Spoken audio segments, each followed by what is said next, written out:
tolong jangan ganggu, aku punya urusan besar yang tidak boleh diganggu, tolong. Lalu digendongnya, dibawanya ke kamar mandi. Saya tahu Bapak Ibu ia bawa ke kamar mandi karena saya dengar ada aktivitas air yang jatuh ke lantai, alias ada aktivitas mandi di situ.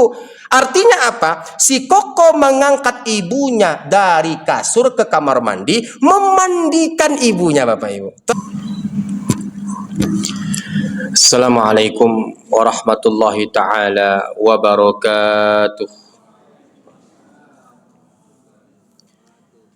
Alhamdulillahi rabbil alamin, wassalatu wassalamu ala ashrafil anbiya'i wal mursalin wa ala alihi wa ashabi rasulillahi ajma'in.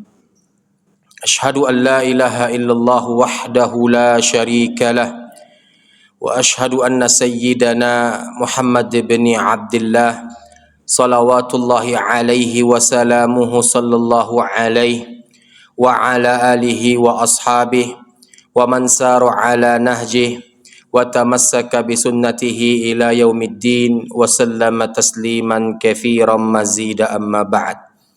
Alhamdulillah, pada malam hari ini kembali kita bersyukur kepada Allah Rabbul Alamin atas segala limpahan nikmat dan karunia yang telah Allah Subhanahu wa taala berikan kepada kita semua. Bersalawat kita kepada Rasulullah Muhammad sallallahu alaihi wa ala alihi wasallam dengan lafaz Allahumma salli ala sayyidina Muhammad wa ala ali sayyidina Muhammad. Assalamu alayka ya Rasulullah. Semoga salawat yang kita bacakan menjadi pertanda bukti cinta kita kepada Rasulullah Muhammad sallallahu alaihi wasallam.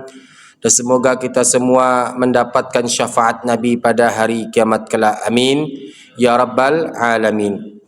Bapak Ibu yang berbahagia, beberapa bulan yang lalu saya mendengar ada sebuah pemberitaan di media sosial bahwasanya ada seorang anak laki-laki melaporkan kedua orang tua kandungnya kepada pihak kepolisian atas kasus sengketa tanah yang tak berkesudahan.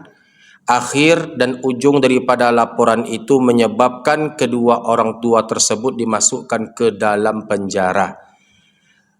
Desus-desusnya Bapak Ibu, anak laki-laki ini melaporkan kedua orang tua kandungnya atas hasutan sang istri.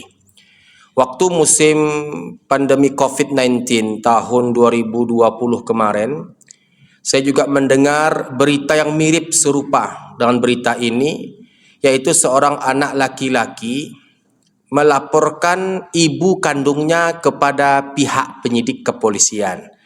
Waktu itu kasusnya Bapak Ibu berupa si ibu menggadaikan BPKB sepeda motor milik si anak kepada sebuah pembiayaan leasing, yang mana guna uang tersebut untuk biaya pengobatan ayah si anak yang sedang sakit.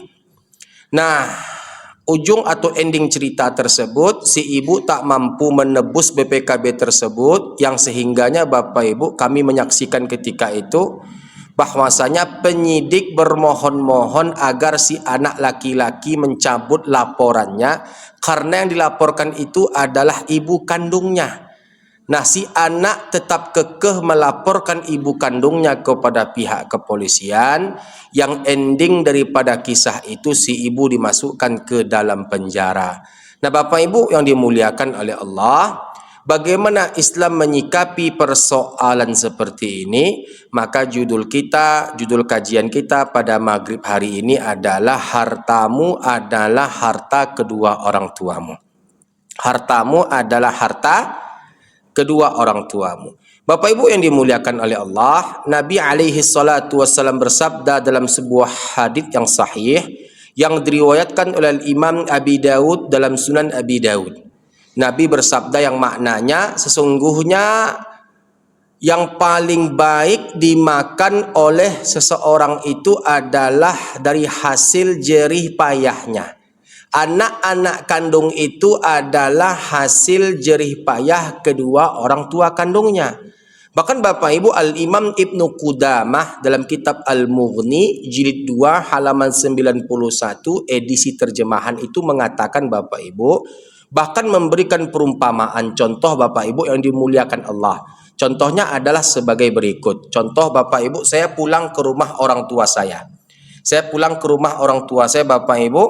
Lalu ketika saya kembali ke rumah saya, tanpa saya sengaja saya meninggalkan dompet di rumah orang tua saya. Dompet itu ada isi uang berupa sekitar taruhlah 500.000 rupiah. Uang itu Bapak Ibu digunakan oleh ibu saya, dipakai oleh ayah saya tanpa sepengetahuan saya. Itu tidak bisa dikatakan sebagai sebuah tindakan pencurian di dalam Islam. Kenapa begitu Bapak Ibu? Karena yang ia makan itu adalah harta anaknya. Harta anak adalah harta kedua orang tua. Bahkan Bapak Ibu yang dimuliakan Allah, datang orang tua kita ke rumah Bapak Ibu, dihabiskannya nasi kita, dihabiskannya lauk kita. Itu tidak bisa kita katakan sebagai sebuah tindakan pencurian atau ketamakan atau kerakusan. Bukan Bapak Ibu. Kenapa? Karena harta kita milik mereka. Bahkan Bapak Ibu yang dimuliakan Allah, kami menegaskan untuk anak laki-laki yang hadir pada malam hari ini, muda ataupun tua, kecil ataupun besar, sudah menikah ataupun belum menikah, kami menyampaikan apa yang telah dibawakan oleh Nabi kita alaihi salatu wassalam dan apa yang telah disampaikan oleh para ulama-ulama kita salafus saleh. Apa kata Nabi alaihi salatu wassalam Bapak Ibu yang dimuliakan Allah? Bahwasanya anak laki-laki itu adalah milik ibunya, selama-lamanya adalah milik ibunya. Bu? Oh bu? Suami ibu itu milik ibu kandungnya, bukan milik ibu. Kalau ibu ingin dikatakan istri yang salehah, tambahkan bakti suami kepada ibu kandung suami. Bahkan istri ketika nafkah lahir batinnya tercukupi, sandang pangan papannya ada, semuanya lengkap tersedia, istri tersebut mengganggu hubungan suami dengan ibu kandung suami yang menyebabkan suami durhaka kepada ibu kandungnya, sampaikan ke istri tersebut kalau tak bertaubat kepada Allah, ittafaqal fuqaha wal ulama, sepakat para fuqaha dan para ulama, sebelah kaki istri tersebut berada di dalam neraka Allah Subhanahu wa taala. Hati-hati Bu. Anak laki-laki itu adalah milik ibunya, selama-lamanya adalah milik ibunya. Ibu berhak menyampaikan kepada anak laki-laki Bu. Apa yang harus ibu sampaikan Bu? Wahai anak laki-lakiku sayang, cintaku cintamu, ragaku ragamu, darahku darahmu, hatiku hatimu, jantungku jantungmu, hidupku hidupmu. Wahai anakku sayang, anak laki-lakiku sayang, aku milikmu dan engkau milikku. Selama-lamanya adalah engkau milikku. Jadi Bu, anak laki-laki itu adalah milik ibunya, selama-lamanya adalah milik ibunya. Jadi banyak sekarang Bapak Ibu, walau tak semua Pak, banyak sekarang Bapak Ibu yang dimuliakan oleh Allah, anak laki-laki itu Bapak Ibu banyak yang lupa kepada orang tuanya, terlebih lagi setelah mereka menikah. Betul Bu? Betul Bu? Walau nggak semua Bapak Ibu, kita nggak menyamaratakan Pak. Banyak anak laki-laki itu Pak, kalau sudah menikah lupa sama orang tua Pak. Lupa sama orang tua Bu. Kalau nggak ditelepon nggak menelpon. Kalau nggak disuruh pulang nggak pulang. Kalau nggak ditanya nggak menjawab. Kalau nggak diminta nggak ngasih. Bu, Pak yang dimuliakan oleh Allah. Para ulama sepakat, termasuk di antaranya fatwa-fatwa ulama terkini Bapak Ibu, termasuk mendekati pintu kedurhakaan ketika seorang anak menjadikan orang tuanya meminta-minta kepada dirinya.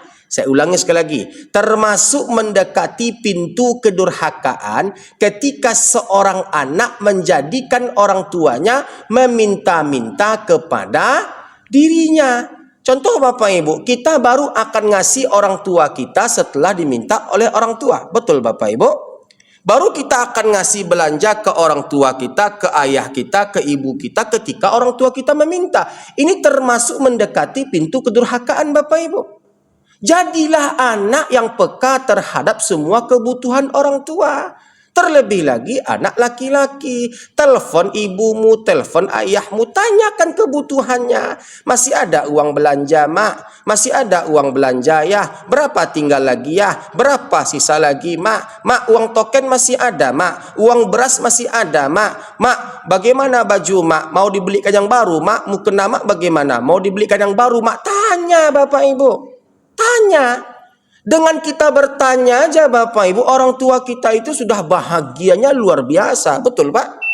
Dengan kita tanya Pak, jangankan kita membelikan hal-hal yang sifatnya baru ataupun mewah Bapak Ibu. Kita telepon orang tua kita, baik yang masih hidup Bapak Ibu ya. Kita telepon orang tua kita tanya kabarnya. Dengan kita menanyakan kabarnya saja Bapak Ibu, itu sudah senang, sumringah dia Bapak Ibu. Apalagi kita belikan token. Saya Bapak Ibu, kalau saya pulang Bapak Ibu, saya kasih orang tua saya. Uang tuh dicium-ciumnya Pak Onde, anak dan magia pitih kaden, barakai bana pitih ko ya Allah, lancar rezakina, jatuh ke dalam air mata saya. Begitu senang dan bahagianya orang tua kita. Nah, Bapak Ibu yang dimuliakan Allah, kalau orang tua kita bahagia, Allah pun juga ikut bahagia. Kalau orang tua kita gembira, Allah pun juga ikut gembira. Karena ridho Allah terdapat pada ridho mereka. Ketika kita ratukan ibu kita rajakan ayah kita, maka tak menutup kemungkinan Allah akan rajakan kita, Allah akan berikan kita rizki seperti rizkinya para raja-raja. Jadi Bapak Ibu yang dimuliakan Allah, banyak sekarang tuh Pak, anak ketika ditanya, nak mintalah mak uang, nak beras dah habis, nanti ya mak ya, tanya istri dulu. Begini kan banyak kan Bapak Ibu kan? Tanya istri dulu, apa urusan istri Pak? Nafkah istri kan ada.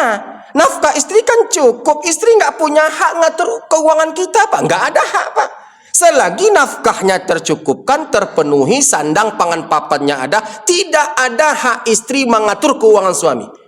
Bu, suami itu tanggung jawabnya walau ia telah menikah tetap berlaku untuk kedua orang tuanya. Untuk adik atau kakak perempuan yang belum menikah. Jadi jangan dikira suami itu kalau sudah menikah tak bertanggung jawab lagi untuk kedua orang tuanya. Salah besar Bapak Ibu. Makanya Pak, kalau Bapak periksa Pak di rumah sakit besar Bapak Ibu, pasien dengan penyakit stroke itu Pak, kebanyakan pasien berjenis kelamin apa Pak? Laki-laki atau perempuan? Laki-laki atau perempuan Bu? Bu, pasien dengan stroke itu Bapak Ibu berjenis kelamin laki-laki atau perempuan Bu? Baik dari SUD, Awal Bros, Aulia Hospital, Rumah Sakit Prima, Rumah Sakit Hermina, coba tengok Bapak Ibu. Banyak Pak pasien penderita stroke itu laki-laki. Kenapa Bapak Ibu laki-laki yang paling banyak terkena stroke? Semua tanggung jawab itu berkumpul di sini Pak. Nggak tahan-tahan Pak, pecah pembuluh darah itu Pak. Nafkah istri, anak, rumah tangga, ibu, ayah. Kalau dia punya adik perempuan yang belum menikah, tanggung jawab dia Pak. Tanggung jawab dia kalau ayahnya tak mampu. Kakaknya belum menikah, tanggung jawab dia kalau ayahnya tidak mampu. Jadi Bapak Ibu yang dimuliakan oleh Allah, makanya Bapak Ibu banyak laki-laki mati muda. Kenapa? Semua tanggung jawab difikirkan Bapak Ibu yang dimuliakan oleh Allah Subhanahu wa taala. Bu, dalam Islam pembagian harta warisan itu mana yang lebih banyak, laki-laki atau perempuan? Kenapa laki-laki, Bu? Hikmahnya karena mereka punya tanggung jawab. Jadi oleh karena itu Bapak Ibu yang dimuliakan oleh Allah Subhanahu wa taala, pupuk suami kita untuk senantiasa meningkatkan baktinya kepada ibunya walau telah menikah. Nah, ibu dengan ibu pupuk suami untuk berbakti kepada ibunya, kepada ayahnya, maka tak heran besok ibu akan punya anak semisal seperti suami ibu yang akan berbakti kepada ibu.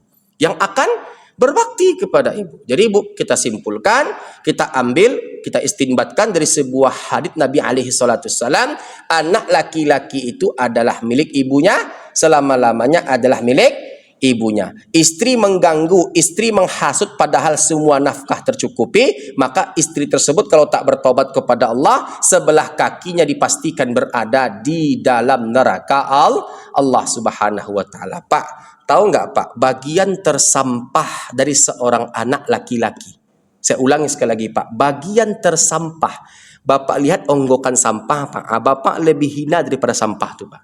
Bagian tersampah dari seorang anak laki-laki adalah dia lebih memilih membahagiakan perempuan yang baru ia kenal ketimbang membahagiakan perempuan yang telah berjuang melahirkannya, membesarkannya dengan penuh cinta dan kasih sayang. Faham Bapak Ibu? Dapat dimengerti Pak? Artinya semua kita Pak, termasuk saya yang berceramah pada malam hari ini, kita tak lebih mulia daripada sampah Pak. Ketika apa? Ketika kita lebih memilih membahagiakan perempuan yang baru kita kenal, yaitu istri kita, ketimbang membahagiakan perempuan yang mengandung kita selama 9 bulan, robek dagingnya ketika melahirkan kita, berdarah-darah ketika melahirkan kita, menyusui kita selama 2 tahun, mencebokkan kotoran kita, menyekolahkan kita sampai kita sukses seperti sekarang.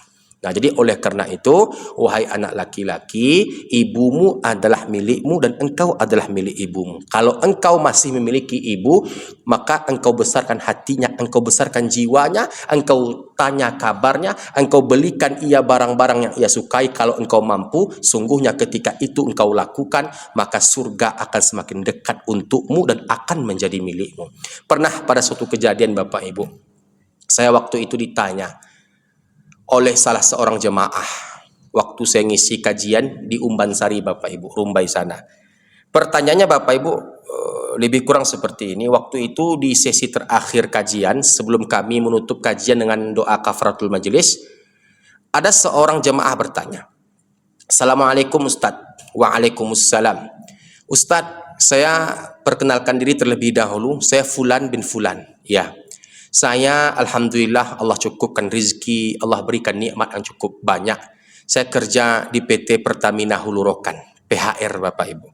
Saya karyawan sebelumnya Chevron, lalu dialihkan ke PHR. Jabatan cukup strategis, gaji ada, tunjangan ada. Pokoknya cukup Ustadz, untuk anak-anak cukup. Istri saya ASN yang bekerja di kantor Gubernur Riau."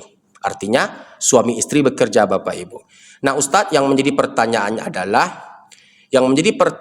adalah saya punya orang tua, saya punya ibu, saya punya ayah, sudah tua pastinya, dan berdomisili tinggal di Batu Sangkar, Sumatera Barat.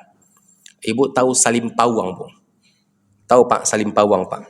Salim Pawang itu daerah Batu Sangkar yang arah ke Ombilin Bapak Ibu kalau saya nggak salah. Salim Pawang kalau nggak salah ketika itu ia katakan kepada saya. Jadi saya punya orang tua berdomisili di Batu Sangkar.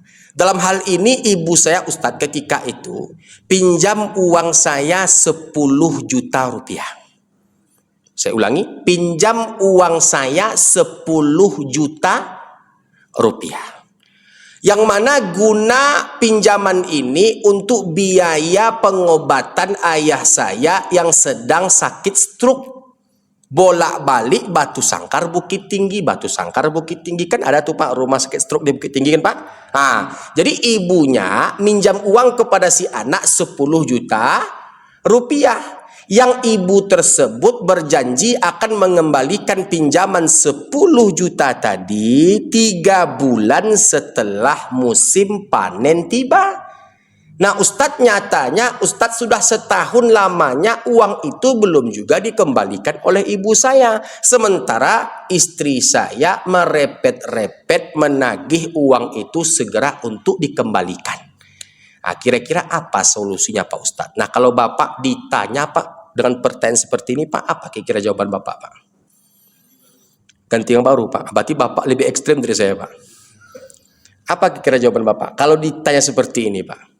Yang dipinjam itu tak banyak Pak, 10 juta rupiah untuk biaya pengobatan ayahnya yang sedang sakit stroke. Nah, jadi Bapak Ibu, ketika itu saya menjawab kepada yang bertanya, tolong ulangi kembali pertanyaan Anda. Itu yang saya katakan Pak, tak lebih tak kurang. Kenapa saya katakan seperti itu Bapak Ibu? Saya khawatir saya yang salah dengar. Akhirnya yang bertanya itu Bapak Ibu yang dimuliakan Allah mengulangi pertanyaan yang sama untuk kedua kalinya. Ustadz, ibu saya pinjam uang 10 juta rupiah. Yang uang itu gunanya untuk biaya pengobatan ayah saya yang sedang sakit stroke.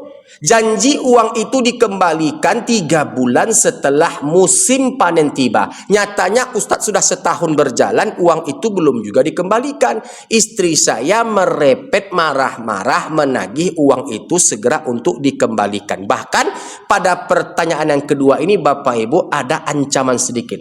Pak Ketua. Apa ancamannya? Kalau kau tak berani menelpon ibumu, biar aku yang menagihnya langsung. La haula wala quwata illa billah. Nah, Pak, kalau Bapak ditanya seperti ini, Pak, apa kira-kira respon Bapak, Pak? Apa kira-kira respon Bapak, Pak? Hah? Menasehati istri. Yang lainnya, Pak? Tadi ada yang bilang ganti yang baru. Enggak segampang itu, Pak. Ya, yang lainnya, Pak. Kira-kira apa jawaban Bapak ketika itu, Pak? Semua mata jemaah Bapak Ibu memandang yang bertanya itu. Memandang dengan pandangan sedikit sinis. Nah, pada pertanyaan kedua Bapak Ibu, saya katakan kepada yang bertanya, tolong ulangi kembali pertanyaan Anda. Akhirnya Bapak Ibu dia agak kesal. Apa katanya kepada saya sebelum ia bertanya pada pertanyaan yang ketiga? Ustadz, jangan permainkan saya. Saya nggak mempermainkan panjenengan. Saya minta kepada panjenengan ulangi pertanyaan panjenengan untuk ketiga kalinya supaya saya dapat memastikan saya nggak salah dengar atau saya nggak salah arti, karena saya menjawab sesuai dengan apa yang saya pahami. Akhirnya Bapak Ibu diulanginya kembali pertanyaan yang sama untuk ketiga kalinya.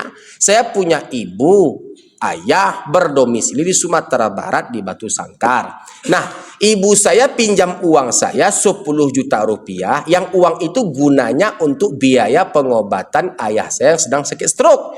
Nah, janji pengembalian 3 bulan, nyatanya setelah setahun berjalan, uang itu belum juga dikembalikan oleh ibu saya. Istri saya merepet-repet menagih agar uang itu segera untuk dikembalikan. Kira-kira apa solusinya, Ustadz? Apa kata saya ketika itu, Pak, kepada yang bertanya Bapak Ibu? Saya katakan kepada yang bertanya, tolong ulangi kembali pertanyaan Anda. Akhirnya dia berdiri, Pak. Dia berdiri, Bu. Setelah itu dia pergi ke pintu, dia keluar. Dia marah-marah, Bapak Ibu. Saya katakan kepada bendahara masjid yang ketika itu kebetulan hadir, Pak, tolong jemput Bapak itu, jangan sampai ia salah paham dengan saya. Akhirnya si Bapak disuruh masuk kembali. Belum begitu tua, Pak Ketua. Umurnya kisaran sekitar 39 atau 40 tahun. Belum begitu tua. Jadi Bapak Ibu yang dimuliakan Allah, setelah masuk kembali, saya katakan kepada yang bertanya, Mas, saya itu paham pertanyaan panjenengan, Mas. Saya paham, sangat-sangat paham, Mas. Sangat saya pahami apa yang panjenengan tanyakan. Cuman, Mas, saya nggak bisa jawab. Saya paham, Mas. Tadi jenengan itu bertanya kepada saya bahwasanya panjenengan itu punya kedua orang tua, tinggal di Sumatera Barat, tepatnya di Batu Sangkar. Nah, setelah itu panjenengan itu katakan kepada saya, ibunya panjenengan itu pinjam uang 10 juta rupiah, yang uang itu gunanya untuk biaya pengobatan ayahnya panjenengan yang sedang sakit. Janji 3 bulan setelah musim panen tiba, nyatanya sudah setahun uang itu belum juga dikembalikan oleh ibunya panjenengan. Saya paham, Mas, maksud panjenengan, paham artinya, paham konotasi pertanyaannya. Cuman Mas, saya nggak bisa jawab. Makanya saya minta kepada jenengan untuk mengulangi pertanyaan yang sama sebanyak 3 kali. Karena pertanyaan jenengan itu salah, Mas. Ya, kok salah, Ustadz? Iya. Salah, Mas. Dalam Al-Quran ataupun Al-Hadits, silakan jenengan cari satu ayat ataupun satu sabda Nabi yang mengatakan adanya orang tua berhutang uang kepada anak. Nggak ada, Bapak Ibu. Tidak ada dalam Islam orang tua berhutang uang kepada anak. Tidak ada dan tidak akan pernah ada. Tidak boleh kita membahasakan kepada orang tua kita, Mak, ini hutang ya Mak, bayar ya Mak. Durhaka kita, Bapak Ibu, ketika ngomong seperti itu kepada orang tua. Mampu kita berikan apa yang ia minta, berikan, Bapak Ibu. Jadi pertanyaan panjenengan itu salah. Dalam Islam tidak ada orang tua minjam uang kepada anak. Yang ada anak yang pinjam uang orang tua. Orang tua nggak ada pinjam uang anak. Kenapa? Engkau dirimu adalah milik kedua orang tuamu. Nabi kita bersabda, ketika itu dikisahkan ada seorang sahabat Nabi datang kepada Nabi alaihi salatu wassalam, Ya Rasulullah, orang tuaku datang kepadaku meminta hartaku. Apa yang harus aku lakukan, wahai Nabi? Maka Nabi katakan, Anta wa maluka liwalidika. Engkau dan orang tuamu adalah, engkau dan hartamu adalah milik kedua orang tuamu. Nabi tegaskan, Bapak Ibu, engkau hartamu adalah milik kedua orang tuamu. Jadi oleh karena itu Bapak Ibu yang dimuliakan Allah Subhanahu wa taala, anta wa maluka liwalidika. Engkau, hartamu yang engkau miliki adalah milik kedua orang tuamu. Bagaimana mungkin kita katakan bahwasanya orang tua itu berhutang uang kepada anak, sementara kita milik orang tua kita, Bapak Ibu yang dimuliakan oleh Allah Subhanahu wa taala. Kalau tadi jenengan bertanya kepada saya, yang pinjam uang itu adalah kakak kandungnya panjenengan, adik kandungnya panjenengan, iparnya panjenengan, pamannya panjenengan, tantenya panjenengan, saya akan jawab. Tapi tadi jenengan bertanya kepada saya, yang pinjam uang itu adalah ibu kandungnya panjenengan. Dalam Islam nggak ada, Mas, orang tua berhutang uang kepada anak. Jadi Bu, ketika ada orang tua kita menelpon kita, Bapak Ibu, nah pinjamlah emak uang, nah mak butuh untuk beli mukena baru. Sampaikan kepada orang tua kita, Bapak Ibu, mak nggak boleh ngomong seperti itu. Uangku uangmu, mak. Aku adalah milikmu. Berapa kau minta, mak? 1.500.000. 2 juta akan ku transfer kepada engkau, mak. Sampaikan begitu, Bapak Ibu. Kalau kita belum mampu memberikan apa yang orang tua kita minta, setidaknya jangan sedihkan hatinya. Janjikan kepada ia, mak, doakan anakmu ini di rantau, mak, agar bisa mengirim uang kepada engkau secepat mungkin. Doakan nanti kalau aku gajian akan ku transfer uang yang kau minta, mak. Insya Allah, Allah akan lapangkan rezeki kita, Bapak Ibu yang dimuliakan oleh Allah Subhanahu wa taala. Barulah yang bertanya itu, Bapak Ibu, manggut-manggut paham. Nah, ditambah lagi jenengan itu anak laki-laki, tak pantas dan tak patut jenengan katakan ibunya jenengan itu pinjam uang kepada jenengan. Itu tanggung jawab panjenengan, Mas. Harusnya nggak perlu diminta, nggak perlu dipinjam. Jenengan tahu ayahnya jenengan itu sakit, ya pulang ke rumah, tanya kabarnya, lihat kondisinya, cium keningnya, cium tangannya, berikan uang untuknya, habis berikan lagi. Tidak pernah saya dapatkan cerita, Bapak Ibu, dari zaman dulu sampai zaman sekarang, anak ketika semakin berbakti kepada orang tua, semakin miskin, semakin melarat. Nggak pernah, Bapak Ibu, nggak pernah. Sampai hari ini, Bapak Ibu, saya dengar cerita-cerita yang masyhur, Bapak Ibu, anak ketika semakin berbakti kepada orang tuanya, semakin sejahtera, semakin kaya, semakin apa? Semakin berbahagia dunia ataupun akhirat. Hatta sampai dengan orang-orang non-muslim sekalipun, Bapak Ibu, ketika mereka berbakti kepada orang tua mereka, hidup mereka Allah bahagiakan untuk di dunia saja. Jadi Bapak Ibu, ketika anak membaktikan dirinya untuk orang tuanya, bakti jiwanya, bakti hartanya, bakti nafasnya, bakti dirinya, ia persembahkan untuk kedua orang tuanya, maka Allah akan berikan untuknya kesejahteraan, kebahagiaan dunia dan akhirat. Bu, Ibu pernah nggak mendengar cerita selama ini anak yang berbakti kepada orang tuanya hidupnya melarat ataupun bangkrut? Ada nggak, Bu? Yang ada makin kaya. Contoh nyata aja, Bapak Ibu. Bapak Ibu kenal Basrizal Koto, Bapak Ibu? Tahu? Tahu, Pak? Orang-orang memanggilnya Basko. Ini kita ambil dan saya minta izin kepada yang terkait bila sampai video ini kepada beliau. Saya dengar beliau sangat berbakti kepada ibu kandung beliau. Sangat berbakti. Kisah beliau ini, Bapak Ibu, dituangkan dalam bentuk cerita yang sampai ke kami, dan bahkan kami pernah melihat langsung siaran di mana beliau ditanya oleh salah seorang presenter ketika itu rahasia kesuksesan beliau. Beliau jawab, kesuksesan beliau itu terletak pada doa ibu beliau. Waktu itu sempat Pak Basko yang baru-baru ini viral, Bapak Ibu, membangun sebuah mall besar di Padang sana. Namanya Basko apa nama itu, Pak? Intinya dia termasuk orang Minang yang terbilang di negeri ini, Bapak Ibu. Dia mengatakan dalam sebuah wawancara itu, waktu kecil katanya, Bapak Ibu, dia mendengar langsung waktu kecil ibunya itu meminjam beras kepada tetangga. Dikarenakan kemiskinan yang terjadi di tengah-tengah keluarga mereka. Ibunya, Bapak Ibu, minjam beras kepada tetangga.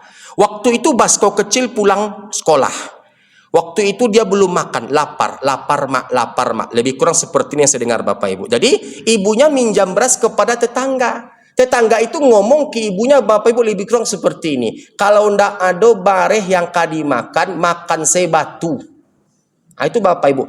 ucapan tetangga itu kepada ibunya sebagai cambuk atas dirinya, yang sehingganya apa Bapak Ibu, dia gigih, dia giat, dia gigih, dia giat, ditambah lagi dengan ikhtiar langit berupa doa ibunya, Allah berikan kebahagiaan, kesuksesan, kesejahteraan, kekayaan untuk di dunia.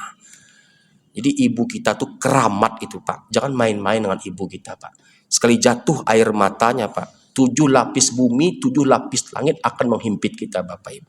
Sekali kita jatuhkan air matanya Pak, kita kecewakan hatinya, kita kecewakan dirinya, menangis ia karena perilaku kita, karena kelakuan kita, 7 lapis langit, 7 lapis bumi akan menghimpit, akan menimpa kita. Percayalah Pak.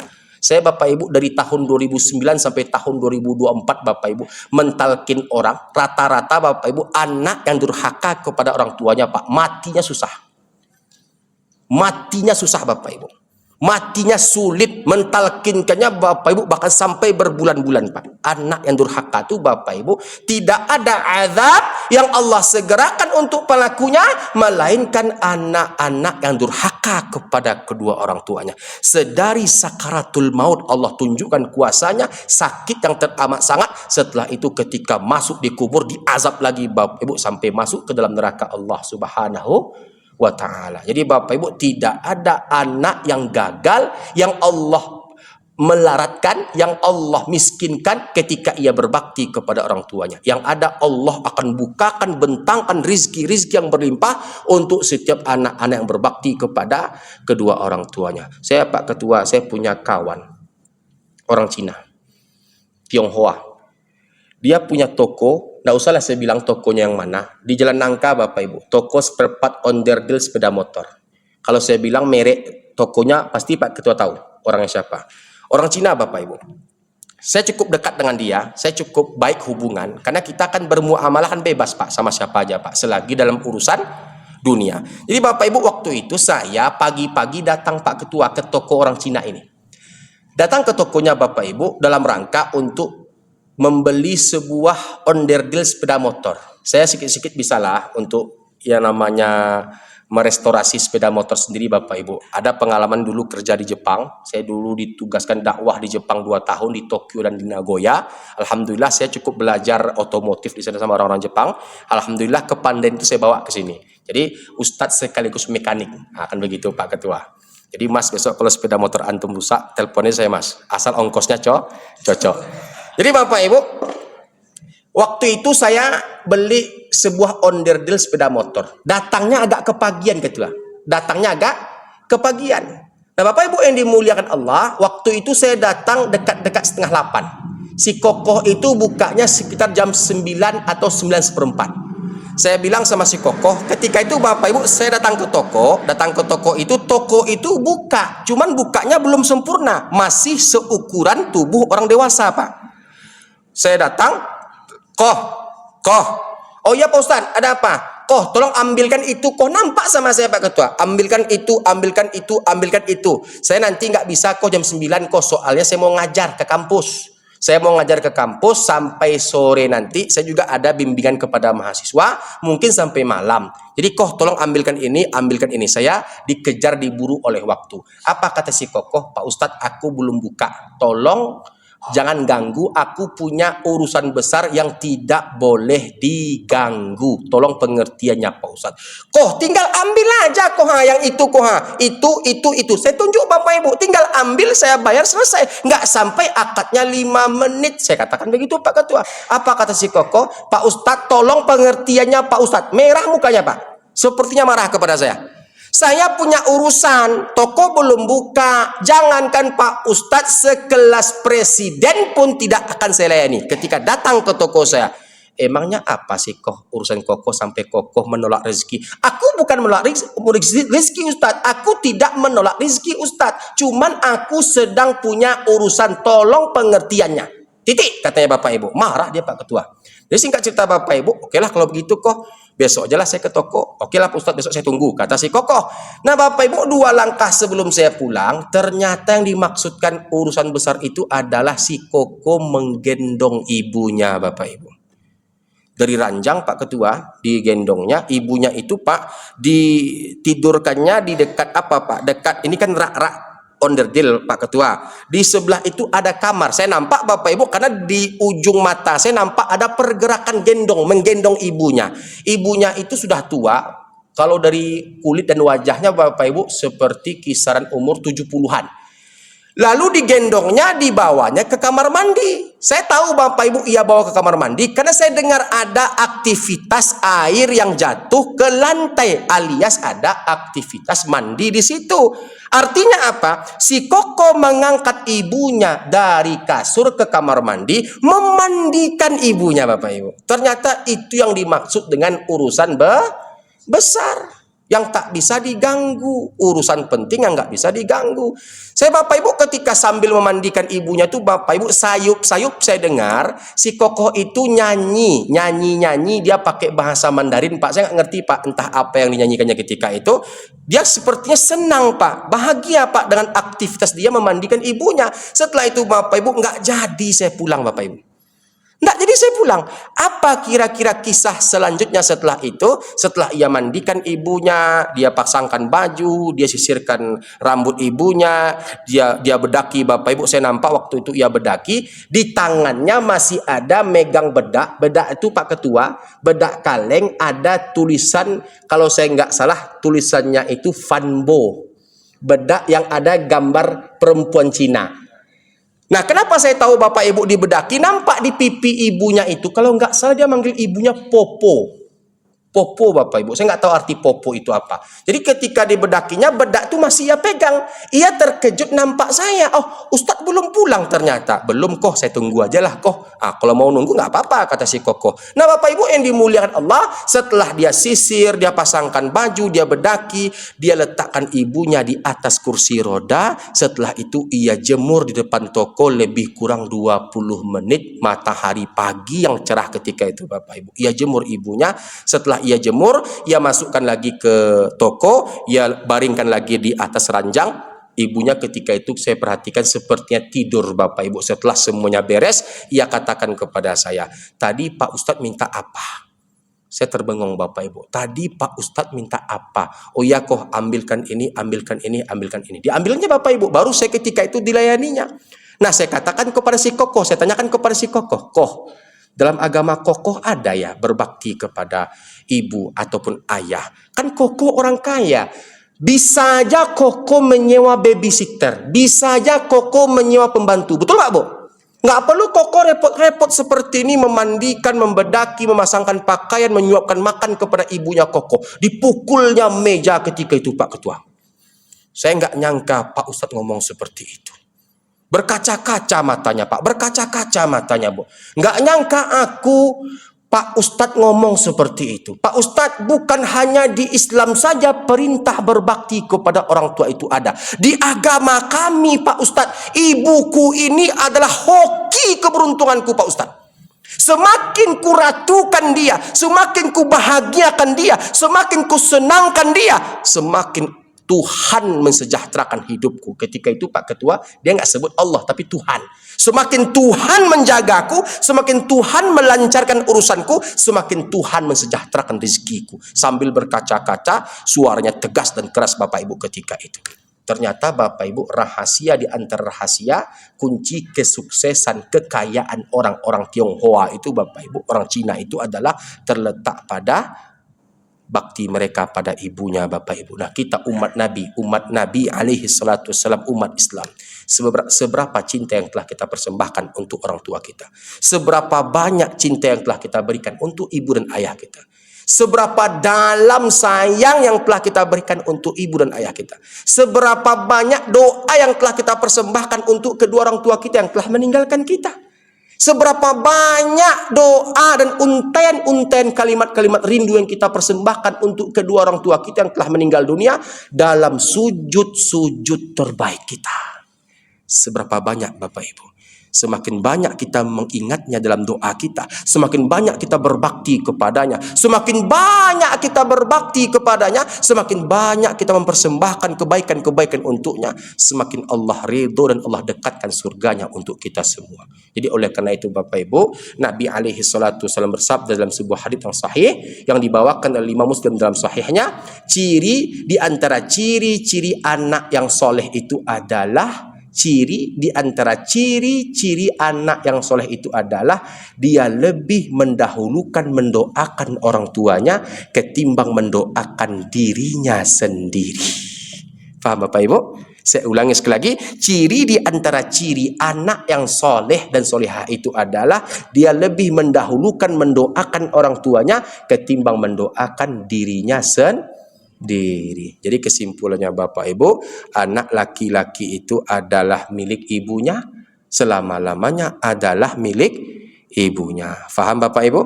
Habis waktu kita Ketua. Masih panjang kajian kita Pak. Masih ada sekitar 28 SKS lagi.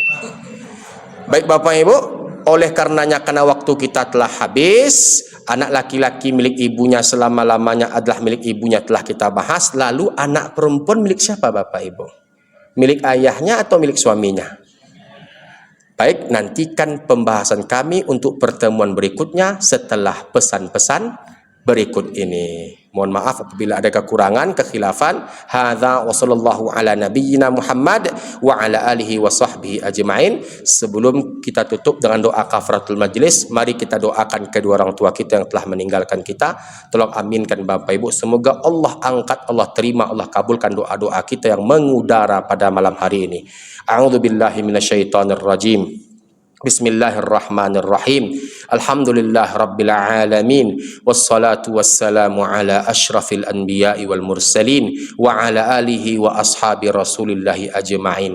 Duhai Allah yang maha pengasih lagi maha penyayang, duhai Allah yang jiwa-jiwa hamba-hambanya berada dalam genggamannya, duhai Allah ampunkanlah kedua orang tua kami, rahmatilah kedua orang tua kami, rahmatilah ibu dan ayah kami, lapangkanlah kuburannya, jadikanlah kuburannya taman di antara taman-taman surga. Jauhkanlah kedua orang tua kami dari gelapnya kuburmu, dari sempitnya kuburmu, dari panasnya api nerakamu, dari pedihnya siksaanmu ya arhamar rahimin, ya akramal akramin, ya mujibas sailin. Ya Allah, mulai malam hari ini ya Allah, kami jamaah kaum muslimin wal muslimat Masjid Islamiyah mengirimkan pahala-pahala amal-amal saleh dari yang paling kecil sampai yang paling besar, seperti zikir, seperti salawat, seperti haji, seperti umrah, seperti salat, seperti sedekah, dan semua amal-amal soleh kami kirimkan pahalanya untuk kedua orang tua kami ya Allah. Rindu kami kepada orang tua kami ya Allah, pertemukan kami bersama mereka ya Allah nantinya di dalam surgamu, agar kami dapat mengecup keningnya, agar kami dapat membasuh kedua telapak kakinya ya arhamar rahimin, ya hayyu ya qayyum bi rahmatika nastaghits. Rabbana atina fid dunya hasanah wa fil akhirati hasanah wa qina adzabannar walhamdulillah rabbil alamin. Subhanakallahumma bihamdihi, subhanakallahumma bihamdika, asyhadu an la ilaha illa anta, astaghfiruka wa atubu ilaih. Assalamu alaikum warahmatullahi taala wabarakatuh.